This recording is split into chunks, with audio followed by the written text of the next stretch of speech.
My name is Donna Kathleen Woolam.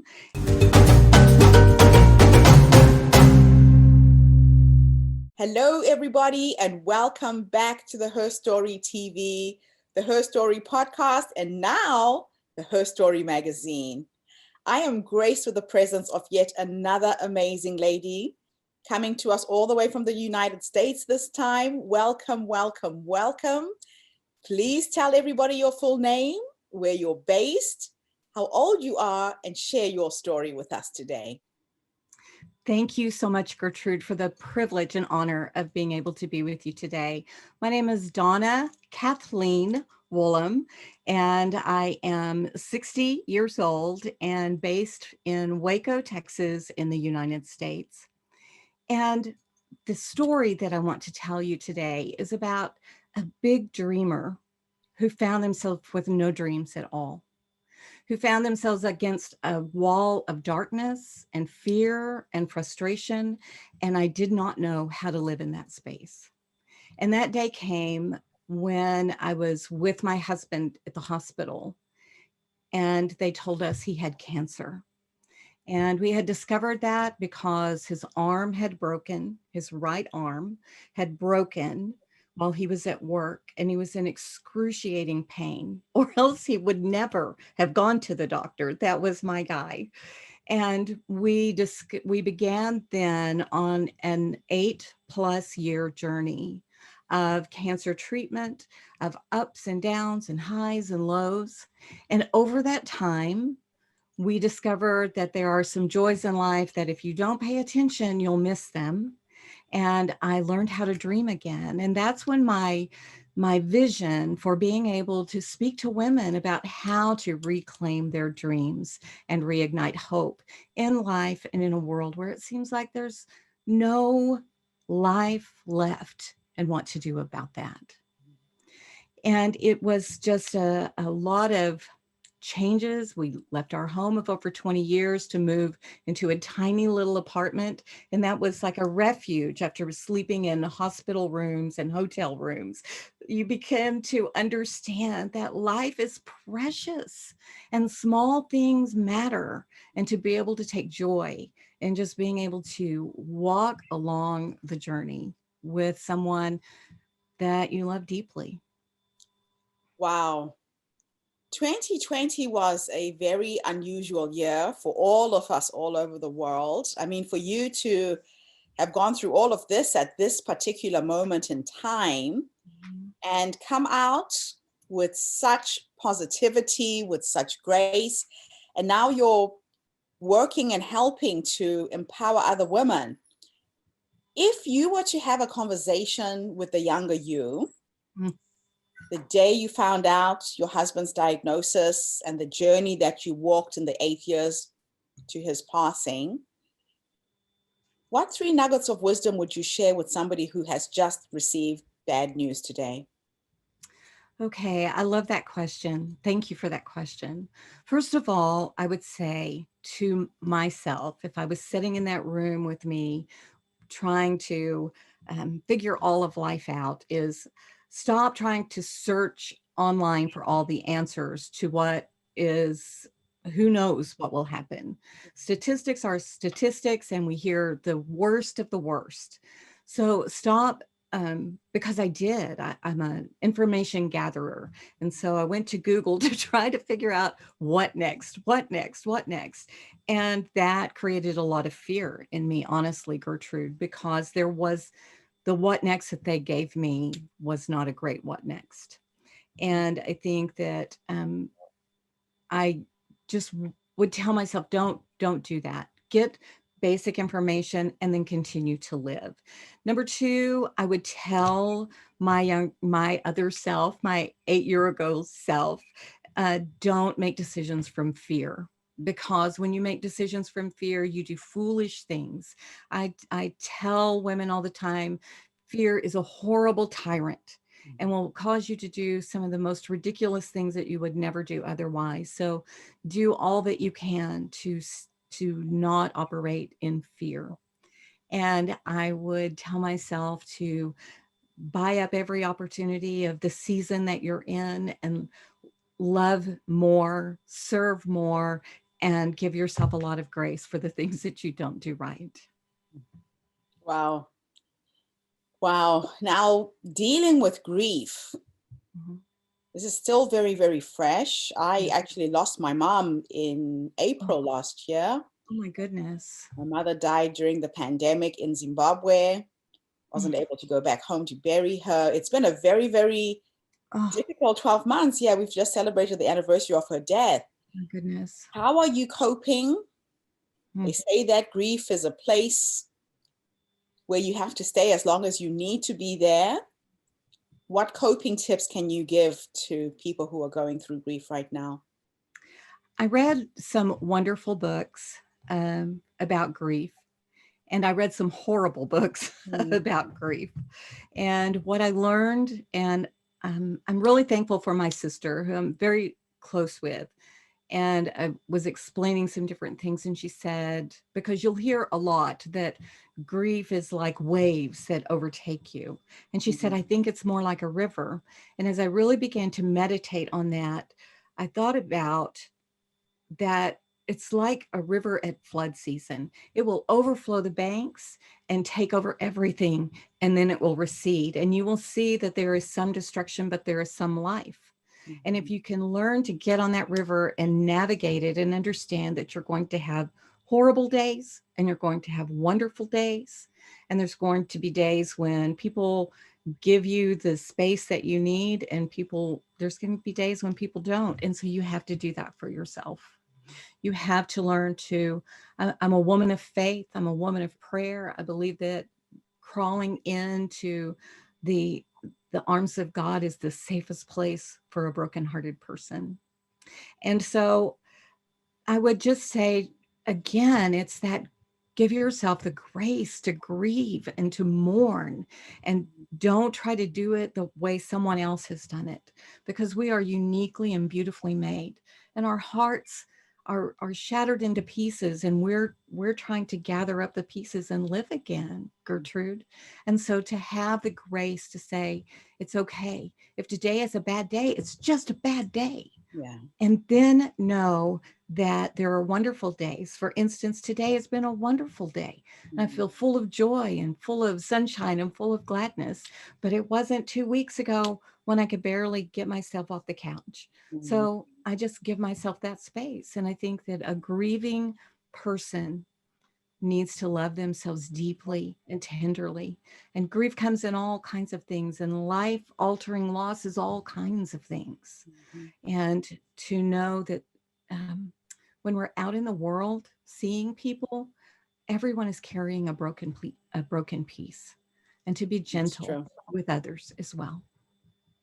Yeah, I read a book that resonated so well. It said something like, your emotions are like your children. And when they come, you don't push them away. So sometimes we want to push away that feeling of sadness. If your child comes to you, you bring it in, you hold them, you just be with them for those few minutes, and they need your attention. And then once they've had your attention, they will go away and go and play and do something else. So Yes. I've learned to do that and just learn to embrace the sadness when it comes. And like you're saying, when it's a joyful day and it's a beautiful sunny day like today, I'm in gratitude and happy to be alive. And gratitude for me has been something that has helped me Mm. reframe the whole situation, because this is my second pandemic. Oh, I survived the first AIDS pandemic in Southern Africa when I left there 21 years ago. So gratitude for me has really been very, very impactful. yes. So you have transmuted a very difficult and sad experience of your life into helping others. Mhm. How is that helping you? I believe that when we can pour out of what we've received, that there is such incredible power in that. And because I have received so much grace in this time, and I know so many women, it's incredible. I I call it the widows club Mm, that no one wants to join. And I have friends. I knew some women in earlier days before my Richard became ill who were widows, and I would just try to be kind, and you try to pour out of what you have, and you don't have that experience. For you, Gertrude, you could empathize with people who had lost a parent or lost a mother, but until that touched you, there was nothing. There's just not a place where you can really reach that other person. And so for me, it's not just about widows, but it's about loss, Mm, because in this journey uh, I talked about losing my dreams and having to learn how to be a person of vision again. We left our home of over 20 years and sold all kinds of things. And I tell the story about I had to give so many of my things away. And then I would go visit my friends and family, and they would have my things. And I mhm. would grieve that of the life that I didn't have anymore. Yeah. And so loss is can be bound up in a person. It can be bound up in things that others might not ever think were important. So that to be able to, I think that it's not a process, but there are these 7 places that I really believe that it helps people, particularly the women that I work with, and that is the permission and grace to grieve, and then to release those things, and to have compassion for yourself, because in that you can feel guilty, you can begin to blame others, and if those things aren't managed, then you can become bitter, or you can really begin to um, become vindictive or become a victim. And you can't live as a victim. That's Learn right. how to celebrate again the small things, the big things, and know that it's okay, even with a broken heart. And I think that some of the celebration and the joy that we can pour out of brokenness is some of the most beautiful, beautiful celebration that there ever is. And Mm, then just to learn to live again, whatever that looks like. When my mom passed, I had to learn to live without her on the other end of the telephone. You know, and, the voice that my dad passed from cancer, and I wish so much that I could call my mother and say, Mama, how did you do this? How did you live this way? yeah. And the wisdom that was there, and also to be able to say, I'm sorry that I couldn't be more for you in that moment. Mm, So to those, I think that we can give out of the wisdom, and that can help other people. It's not easier, and it's not smoother, but it's safer, a yeah. safer environment to be real in your pain. Wow. Wow. Now, you mentioned that when you get these medical diagnoses like cancer, we jump into fear straight away. Yes. We go online, we start doing our own research, and the more you read, the more horrific it feels and sounds. And then you forget to just be in the moment with the person you're with Mm-hmm. and enjoy them while they're still alive. Yes. That's one of the things that I'm taking away from this interview, Mm-hmm. because a lot of times we then waste time in the future that may Mm-hmm. or may not happen Right. based on all this information that we are gathering. And you're already jumping 5, 10 days ahead instead of just taking it a day at a time, one day at a time. And you had the blessing of being able to say goodbye to your husband for those 8 years. Yes. You know, my dad died of a sudden heart attack just before Oh, mom died, oh, and it was the most difficult thing to have to deal with. My mother yes. died, less than a year later, My but goodness. I had time to process it because she was ill at the time, Mm-hmm. and I'm so grateful for that. Mm-hmm. And I remember the last time I went to Africa, I started taking photographs of her every single day. Every time she could get up and walk to the gate, I would take photos. If she was in a good mood, I would record these little videos. And I came out with over 3,000 photographs of my mother in the 4 months I spent with her the last visit in Zimbabwe. It was just, I look back at that. Yes. And so you're so right. It's just be present Yes. and Yes. celebrate one day at a time. so long Yes. as they're still here and with us. Yes. Wow. Yes. Wow. So if you were to jump into your future Hmm. and have a conversation with the older you at 100, sitting in your rocking chair, and you could have a conversation with that wise woman who's been through so much, and based on how you're living your life right now, what would you say to her? I would say, I'm proud of you. I'm proud of you for not letting life stop you. I'm proud of you that when others thought, or when society so often, Gertrude, thinks that women of a certain age, and I know that that age gets older and older the Yes. way society is, but a lot of times they can feel that society can say, well, you're older, so you're not relevant, and you don't have anything to say. Well, I say that's a bunch of garbage. I have joy and life, and my mother would tell me this. It's like, I am not the woman on the inside you see on the outside. I look in the mirror and that's not me. And to I would just say congratulations that you started again, and you started purposefully, and you did what you were meant to do and what you were called to do. And congratulations for that. And let's get going, because we have more stuff to do. I Even that. acknowledge you might live to 120. Yes, absolutely. Technology being what it is. Oh, I Yes. absolutely love Yes. that. I And love I that. don't, if I'm sitting in a rocking chair, it's because I decided I wanted to, not because I just had to sit there. I love your energy. I absolutely love it, Donna. So, is there any question that I have left out that I should have asked you? I think that I would just say that it it's not just loss that keeps us from taking hold of our dreams.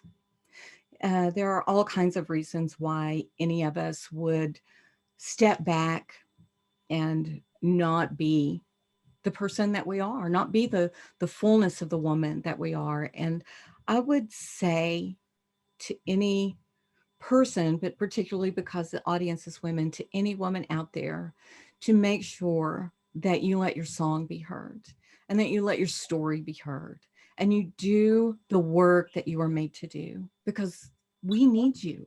The world needs you. So don't just shrink back and say that there's not anything that you can give, because I can guarantee you, if and I use this analogy, that there may be a lawyer in the courtroom who doesn't know how to make a cake and would love to make a cake. And you're the woman who can make the best cake in town. So don't think that because you don't have a law degree, or you're not a professor, or you're not a public speaker, or whatever it is in your society that is the pinnacle of excellence, don't think that because you're not that woman that you don't have something to give. Oh, I absolutely love that. What a beautiful way to end our interview. Thank you so much, Donna. It's an Thank you. absolute honor to have met you. Thank you for gracing us with your presence and sharing your story and having your story be heard. I believe that we change the world through our stories. And we're hoping with the Herstory movement, it's one woman at a time.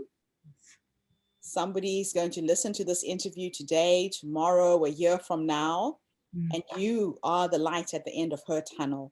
Oh, So thank you so much for being here. thank you for the honor. Thank you for the privilege. Wow. Thank you so much, everybody, for tuning in. We have had a lineup of some of the most amazing women from right across the globe. I feel so blessed. Thank you for tuning in. Come back again tomorrow. I will have yet another fascinating guest for another part of the world.